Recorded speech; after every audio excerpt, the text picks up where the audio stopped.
Welcome back to our deep dive into the world of remote work. It's great to be back.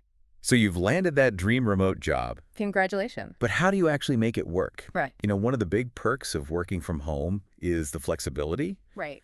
but it can also be a bit of a double-edged sword if you're not careful. It's true that freedom to set your own hours and work in your pajamas can easily backfire if you don't have some strategies in place. Right, like suddenly work is always there, Right. lurking just a few steps away from your couch and your Netflix queue. Exactly. And how do you resist that temptation to blur those lines between work life and personal time? Yeah. Any tips on creating boundaries when your home is also your office? Well, one of the most effective strategies is to designate a dedicated workspace. Yeah. Even if it's just a corner of your living room, having that physical separation can make a world of difference. Well, I can see that. Think of it like creating a mental on-off switch for work mode.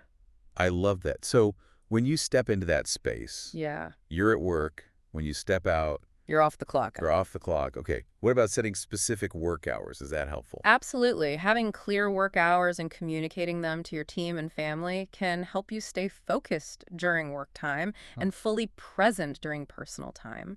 It's about respecting those boundaries, Right. both for your own well-being and for the sake of those around you. Yeah. Because let's be honest, no one wants to see you glued to your laptop during family dinner. Exactly. You deserve downtime, and your loved ones deserve your undivided attention. So true. And this is where communication becomes so important. Okay. Communication with your boss, your team, your family. Everyone, exactly. Everyone. Be upfront with your employer about your availability and your preferred communication style. Oh.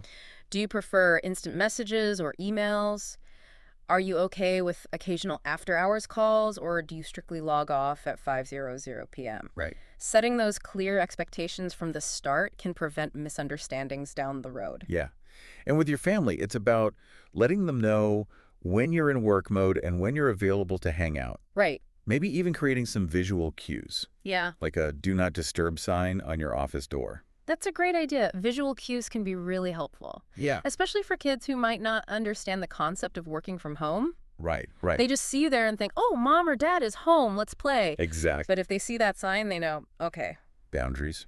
boundaries. Okay, so we've talked about boundaries, communication, and the importance of a dedicated workspace.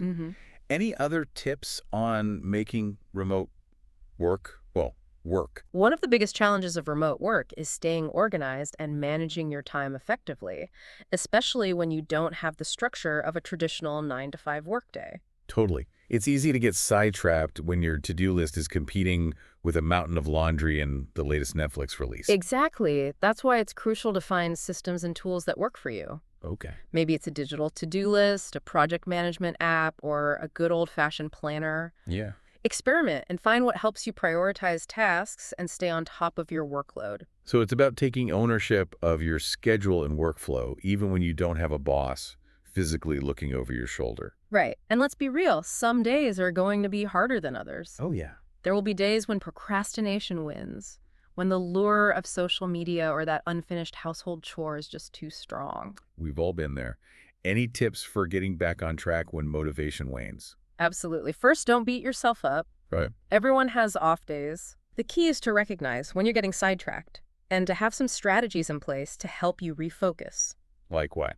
Maybe it's taking a short break, going for a walk, listening to some upbeat music, whatever helps you clear your head and reset. So it's about having those little rituals or routines that can help you shift gears and get back into a productive mindset. Exactly. And remember, remote work doesn't mean you have to be isolated.